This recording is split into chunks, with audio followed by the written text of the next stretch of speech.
పార్వతీ అమ్మవారికి ఆహారం అనేది కూడా ఒక మాయే అన్న పదం నచ్చపోవటంతో ఆహారం అనేది లేకపోతే ఈ ప్రపంచం ఎలా తల్లడిల్లిపోతుందో మీరే చూడండి అని చెప్పి తన అన్నపూర్ణాదేవి శక్తితో పాటు మాయమైపోతుంది.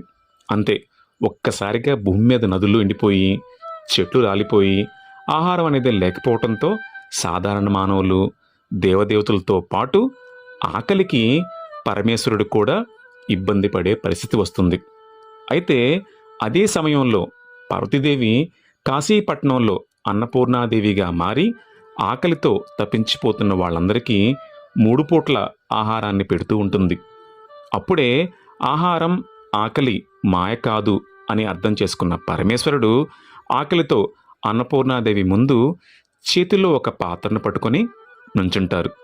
అది చూసిన పార్వతీదేవి శివుడిని చూసి మెల్లగా నవ్వుతూ తన ఆకలిని కూడా తీరుస్తుంది.